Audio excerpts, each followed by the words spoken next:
Oi, gente, mais uma vez aqui me falar aqui.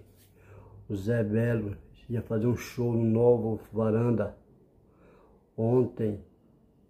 O que aconteceu na chuva? Deu um apagão lá. Arrancou o telhado. Foi uma ventania muito forte. Estava chovendo, então não teve como fazer o show. Aí teve que esperar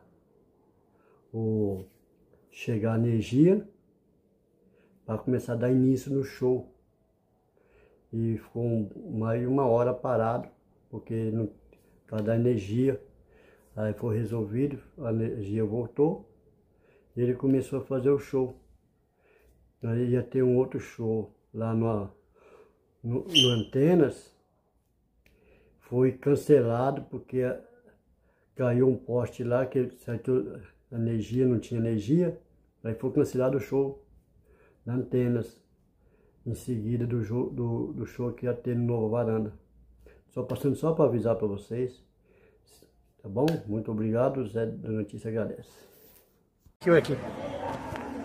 Olha, gente, aqui no varanda, aqui, ó. Chuva pesada lá fora. Tá sem luz, sem luz aqui, ó. Tudo escuro. Aí, pessoal, ó, o Zé Belo tá no meio do apagão aí, ó. Apagou tudo. Ele tá aí, ó, sem show. Mostrando aí, ó, que o pessoal tava aí, foi tudo lá pra fora. Aqui. Olha, gente, aqui no varanda, aqui, ó. Chuva pesada lá fora. Tá sem luz aqui, ó.